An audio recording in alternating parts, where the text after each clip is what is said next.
Hello, real estate world. Welcome to the Nova Show, Real Estate Records. This is Nuria Rivera, owner of Novation Title. I wanted to create the space for you guys to be able to share success stories, but not only success stories. I also wanted you guys to be able to share raw stories. Everything that you have learned from the failures, the lessons, the wins. This is a space for our community to come together so that we can help each other rise to the next level. This is a space to be vulnerable, and this is a space for us to all be able to support each other in this real estate world. Please enjoy this episode. Hello and welcome to the Nova Show, Real Estate Records. My name is Tristan Hammett and I am your host for today's episode. And today's spotlight is on Cody Fehlberg, a top 500 agent and dynamic team leader in Utah's vibrant real estate scene. With over 5 years experience, Cody's journey from wireless retail management to real estate entrepreneurship is a testament to his resilience and dedication. Renowned for his client-centric approach and strong sphere of influence along the Wasatch Front, Cody's commitment to relationships over transactions sets him apart. Tune in as we uncover the secrets to his success and glean insights from his remarkable career. Welcome, Cody. Thank you. Yes, of course. Thanks for being here. This is the first time I've met Cody. Yeah. And it was a phone call, and I was really intrigued by his online presence and his story and everything. And then as we talked on the phone, I got to know a lot more about you and your business and how you came about. So let's dive in. And where are you from, and how did you get into real estate? I'm mostly from Utah. My family moved here when I was, I think, 13, and they've stayed here ever since. I've been around. I did sales for a long time, so I spent time in DC area, Sacramento, Portland, Phoenix area, just kind of bouncing around doing the door-to-door sales thing for a while, and then got married, and the door-to-door sales thing wasn't super conducive to a great marriage, so didn't do that anymore. And then I moved into the wireless retail arena for 8 years, did that. So I was a district sales manager and regional sales director for Verizon Retail for a while, and that's a draining world to be in. Yeah, I can imagine it's not as exciting as real estate, and no, you're confined to like a building, and you have a lot more freedom.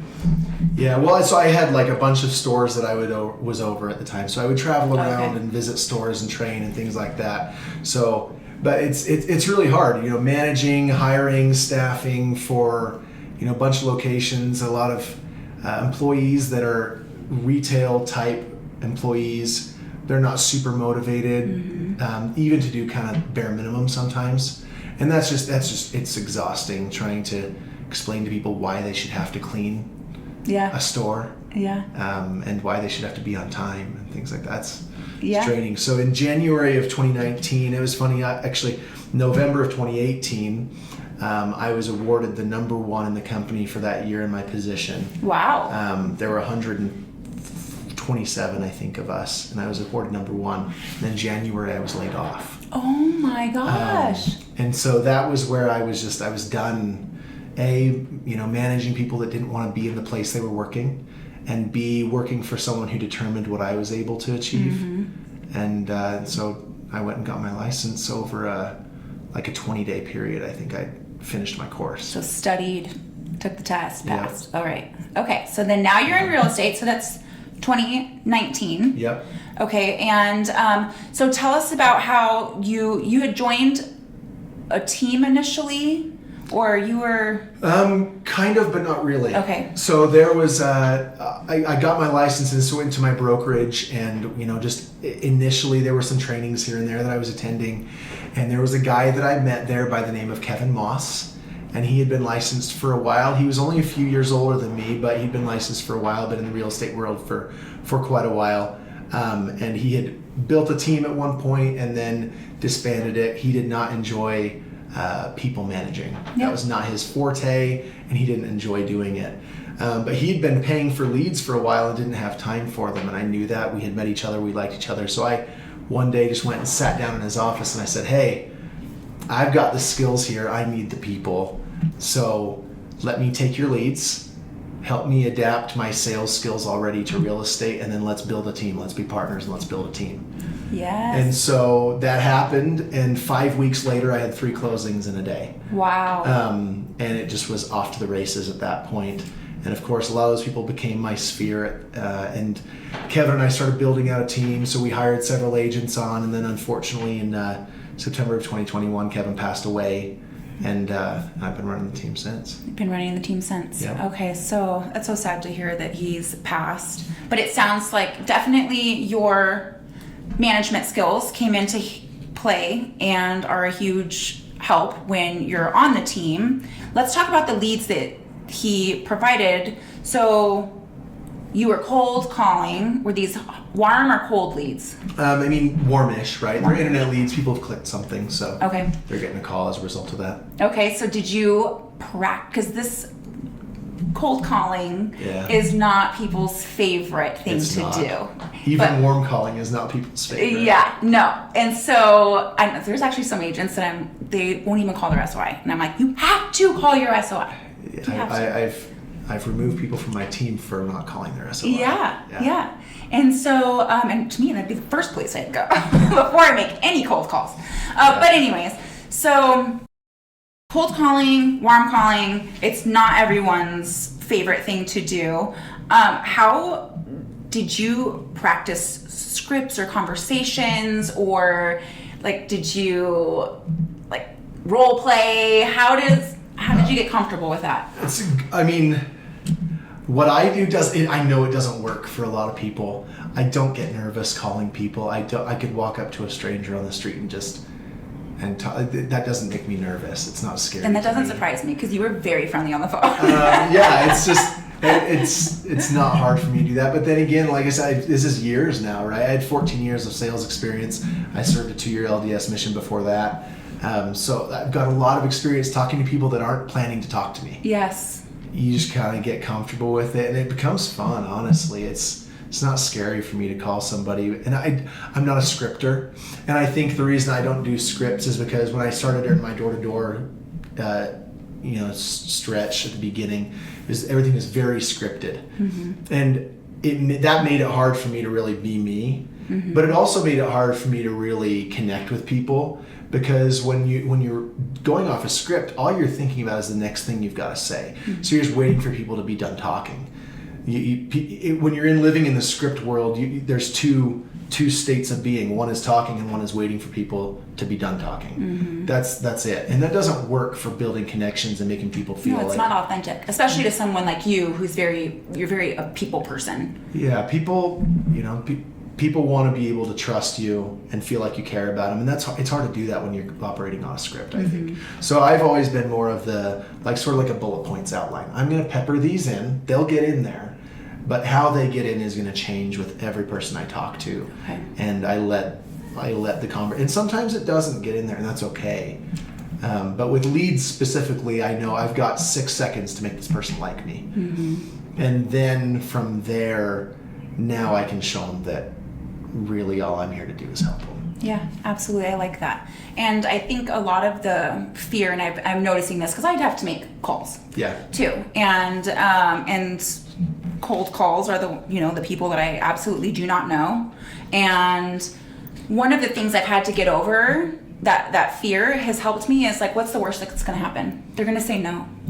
And that's it, and that's not bad, Yep. So I think that has really helped with that fear, and I hope that people will listen and just be like, as long as you practice it and make it into your own and be authentically you, because people can read and understand that it's like they're not comfortable how they're speaking to me right now.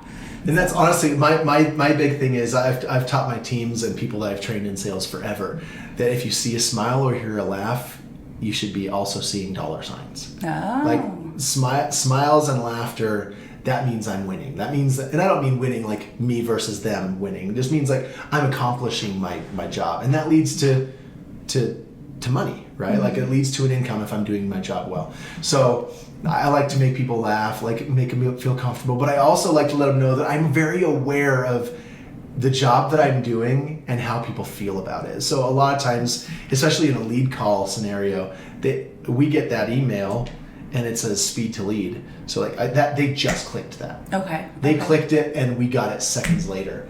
And so I'll call, and people will say, "Oh my gosh, that was fast." And my comment is always, "I know, don't you know, we're vultures. Realtors are vultures." And that always makes people breaks the ice. Yeah, because they're like, okay, he knows what people think about realtors. He knows what they're like. Okay. So that's sort of always my icebreaker. Okay. And it works because it's true. Yeah. Well, I don't think so, but it breaks the ice. Breaking the ice definitely helps, I feel like, in any situation that you're feeling uncomfortable or, So, okay, that's great. And so I know we talked a little bit about what are your plans for the team? It's a good question. I don't really know the answer. My approach so initially when Kevin and I partnered and we planned to build out a team, we sort of went out and recruited a little bit, but we wanted it to be, we either wanted brand new agents who had a history of success in sales. Okay. Or we wanted agents who had the motivation but were like me, just like they needed people. Because when you first start, and it was hard, so I got my license when I was 36 years old. Most of my sphere, what I would have called my sphere, were already in a second home. A lot of them were. Okay. I didn't have, a lot of people get their license and they have transactions waiting for them when they get their license. Like mom and dad's house, or, friends that are like, "Oh, you're getting your license? Okay, let me know when you get it because we want to sell our house," that kind of thing. I didn't have any of that when I was getting my license. And I know there are lots of people in the same boat. I don't know. It's hard to have not to have the confidence, but people have confidence in you when you've accomplished nothing yet. Even people that know you. No one wants to be the guinea pig. And so these leads, the reason those were great for me, people that were not my sphere, was they don't know my history yet. And I was surprised at how few people ask, "How long have you been in real estate?" No, almost nobody asks that. Yeah. People in title and lending and stuff do, but almost none of these people that we were calling asked that. And so I was looking for people that were similar to that. People who have the motivation, they've got sales skills. I need to give them people. But then also I need to help them learn what Kevin helped me learn, which was adapting my sales skills, my personality to real estate specifically. And not only that, strategy about negotiation and contracts, because that's a real skill and an art that a lot of agents unfortunately don't take the time and effort to sharpen. And so that's what I wanted to do. I wanted to recruit people and bring them on. So we recruited, we built out, and then Kevin passed away. And as time went by, I realized that I don't just want to build like a 10, 12, 15 person team where there's about half of them are underperformers. Yeah. And there's maybe one or two that are a high performer and the rest are sort of just coasting. A lot of babysitting, a lot of time of yours. Yeah. That's part of it, but also if you're only going to be able to be successful by being on my team because I'm feeding you leads, then that's not the kind of person I want on my team anyway. I want someone who could be and will be successful anyway, and then let's find ways and reasons for it to be rational and logical for you to stay on the team, right? I want people who get to the point where they're like, I could go do this on my own, and they can. We've had people leave the team and been very successful, and those are the people that I want.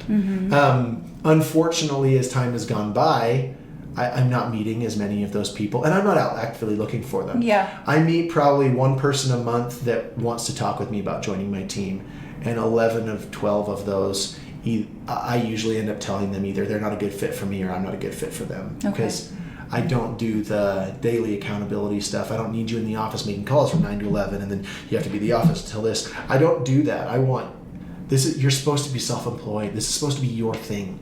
So have it be your thing and let me help make it be successful. Yeah, you have to be in alignment for sure. Okay, that's great. Okay, so I asked you how you became a top 500 agent in 2023 because that was not an easy year for a lot of agents. And I know you had mentioned in 2022 you were giving out a lot of business, and then 2023 you stopped doing that. Is that kind of when the team started getting smaller? A little bit. That's where I realized that I don't want to grow in terms of agent count. Right. I don't want to necessarily be big. I want lean and mean. But I've been top 500 every year that I've been in the business. Wow. So I got my license. I was officially active at my first brokerage May 1st of 2019.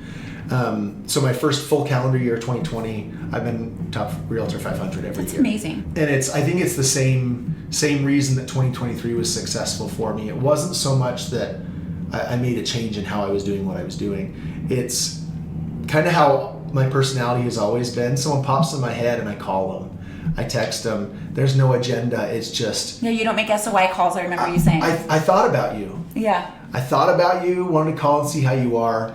If they don't ask what I'm doing or how I'm doing, great. The relationship is worth the call. Mm-hmm. I'm not going to try to shoehorn a real estate conversation in there. And that works for me, I think, a lot because it just helps me be genuine. It helps me be able to be authentic. But most importantly, it helps me be able to have all these good relationships with people. Whether they lead to business or not doesn't matter, because I know a lot of them will anyway. Mm-hmm. And I'll be able to make the income and feed my family the way that I need and the way that I want.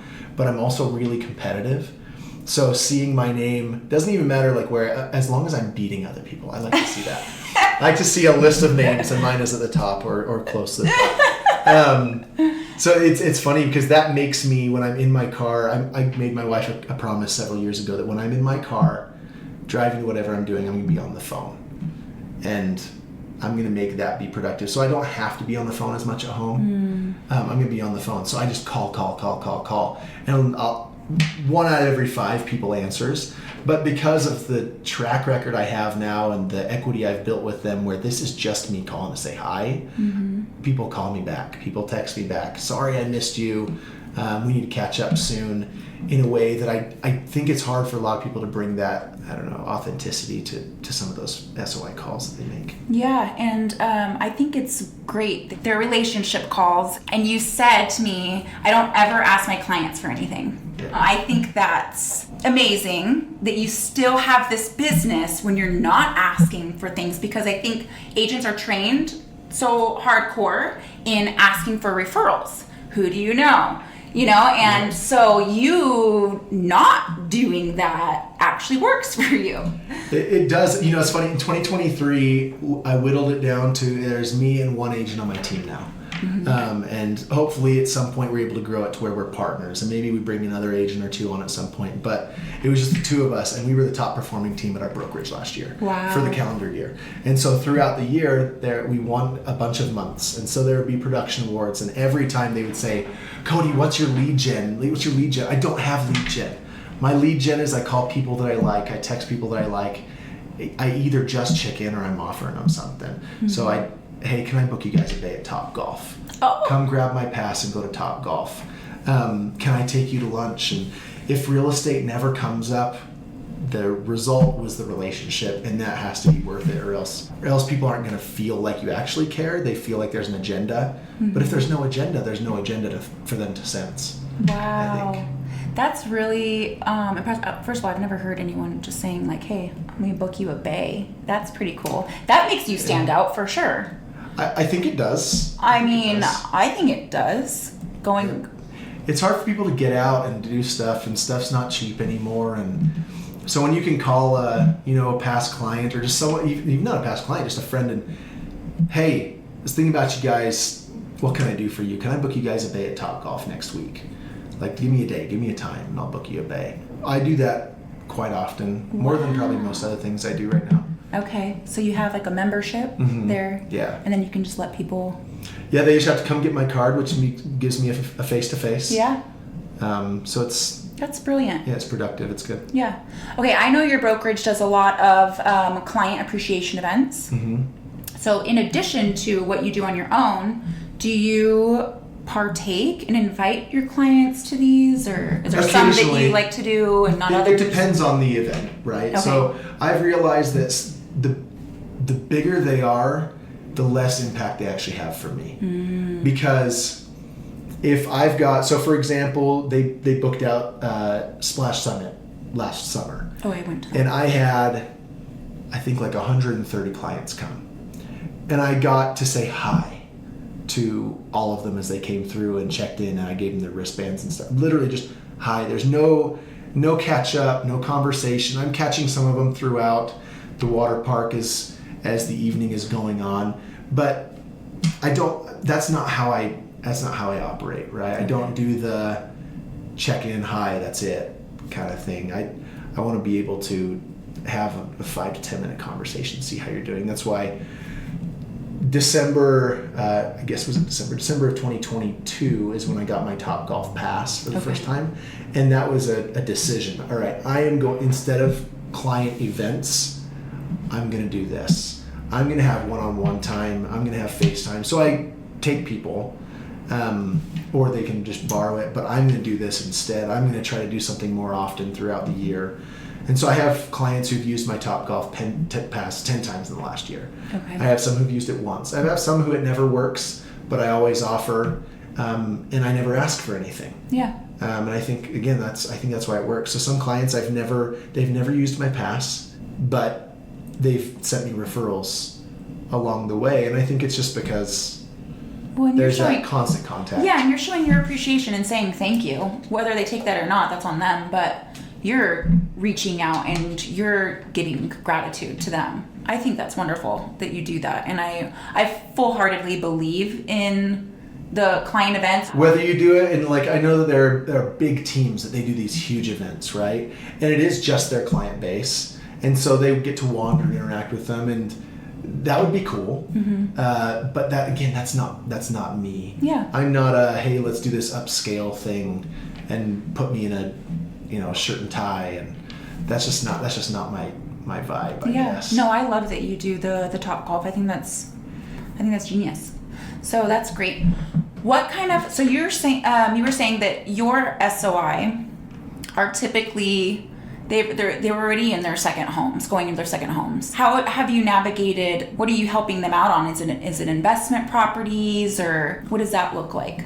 Yeah, I mean, I think that from 5 years ago to now, obviously, there's a lot of people that have made moves, right, that I've been able to help with that weren't leads ever, right? These are people I've known for a long time. But a bunch of those have been people relocating, right? Either they're coming back to Utah from another state. Okay. They're coming back up to Utah or Salt Lake County from central Utah, southern Utah, that kind of thing.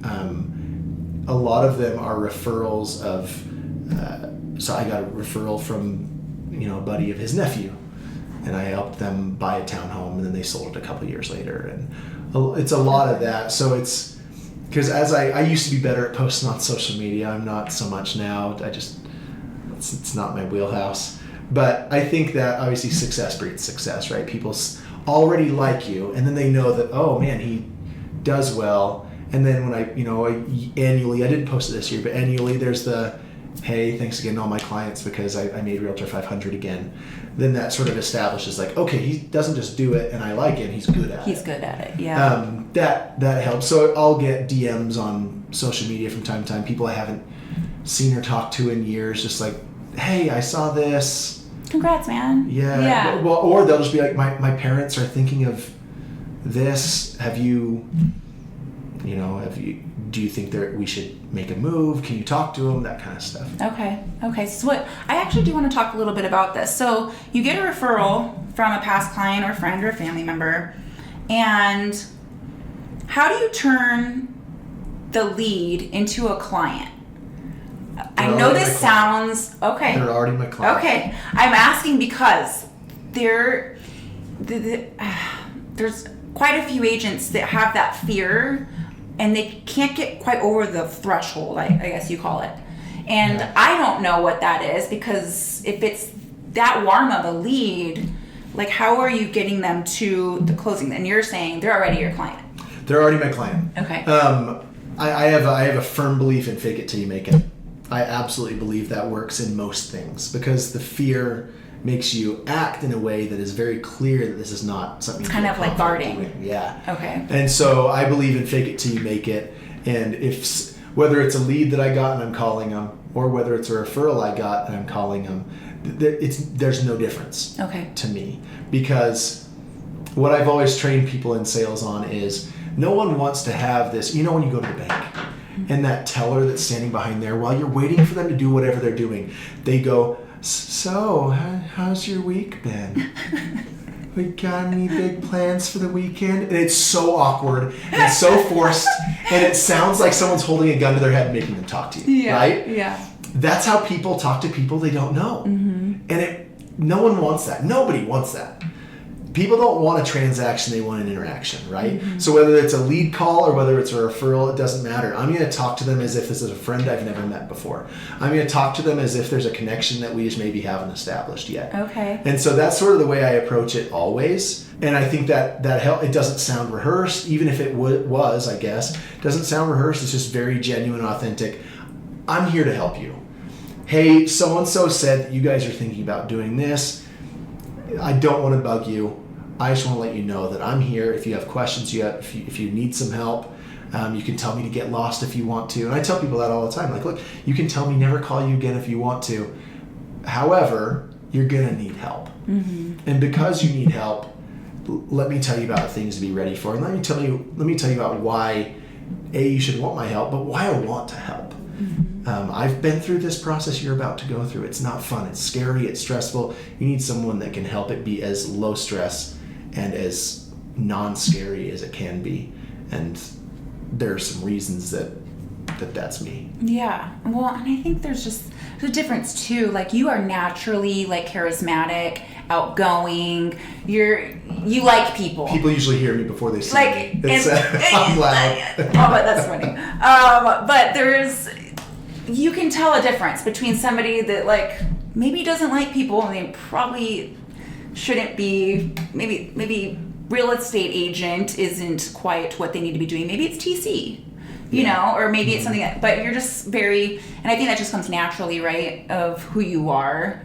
And some things I know you just can't teach, but I feel like if you have that guard up, people immediately feel it, and that's what's going to kind of steer them away. Yeah. So I think the hardest part in most, I guess I'll call them sales, even though like, it's funny because this is sales, but the last thing, I don't sell homes. Right? Like it's really interesting. Like I sell myself to a client, and then once that's done, now my job is to sell what that client wants to anybody else. Mm-hmm. If we're selling their house, I'm trying to sell the agents coming on why they should make an offer on this house and why they should give us what we want, whether that's money, whether that's the timeline, whether that's we don't want to do repairs, all that kind of stuff. Or whether it's my buyer, why should you accept our offer and all these things. It's kind of funny. I'm in home sales, but I don't sell homes. But generally, I believe that in a sales industry, whatever you're doing, customer facing, anything, people just got to get out of their own way, really, because everybody has a personality that can work. Mm-hmm. Everybody has a personality that can work with somebody and work for somebody and work in some role. And maybe you're not Mr. Jovial and you love meeting 100 people in a day, and that's fine.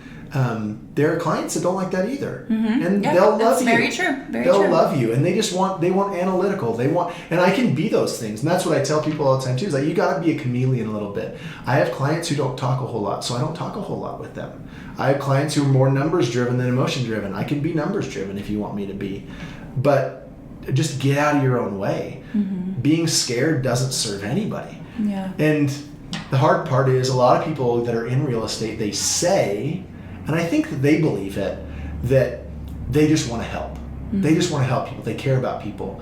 But then some of those agents transition to only taking luxury listings. So you want to help people, but only if they have a high enough budget for you. Yeah. You want to help people, but not enough to adapt your approach so that the people that need help will let you help them. And that's something that's always been interesting to me. I have people tell me that, aren't you kind of like being fake? I'm like, I'm not being fake.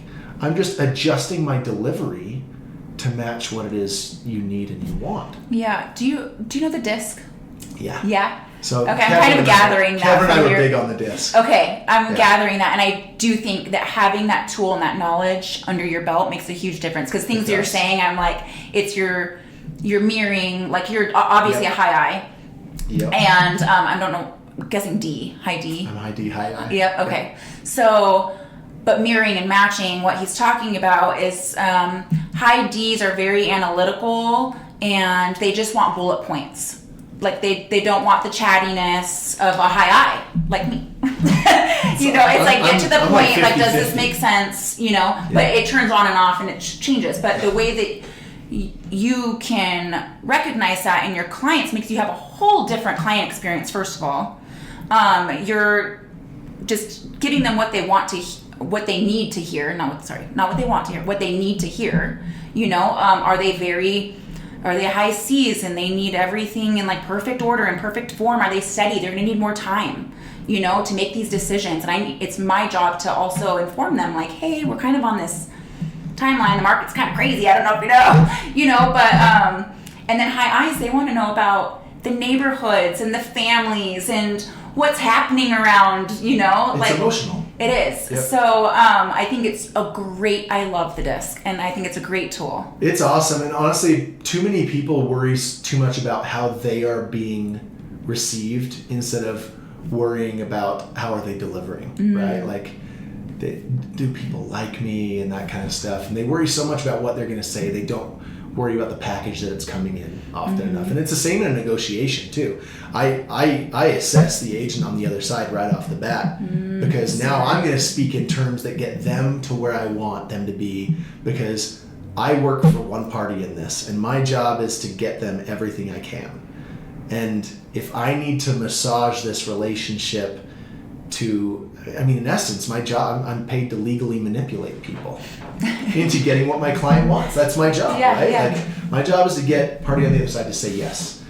As long as we don't do anything unethical or illegal, then great. And so I assess people really quickly. Who is this person? How do they communicate with me? How do they want to be communicated with back? Because there are going to be times I need them to do something for me on behalf of my clients, and I am going to walk them to the point that I need them to be. But it just makes it more fun too, because with my clients specifically, we get done and it's a lot of them feel like family. It's really cool. That is cool. That's what I love about this industry.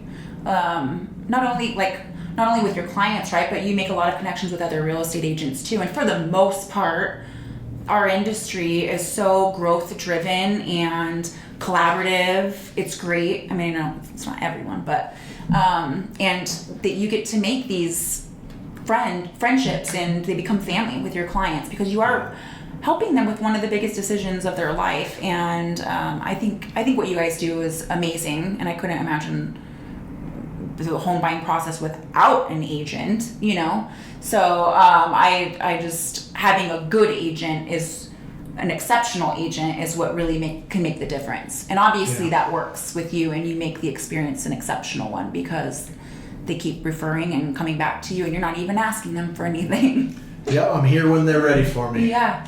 Okay, so I want to talk about, we're going to talk about two things. What are you telling your sellers right now in this market? And what are you telling your buyers right now in this market?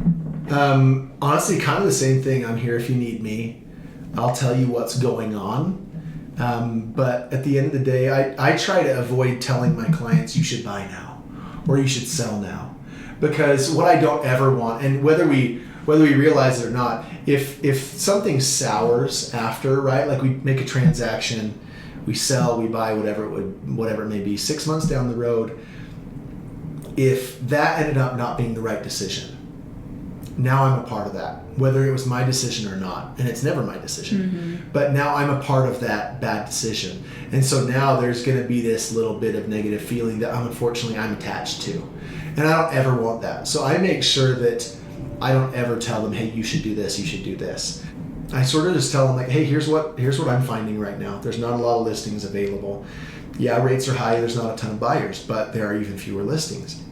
So if you are able to sell, if we need to sell at some point,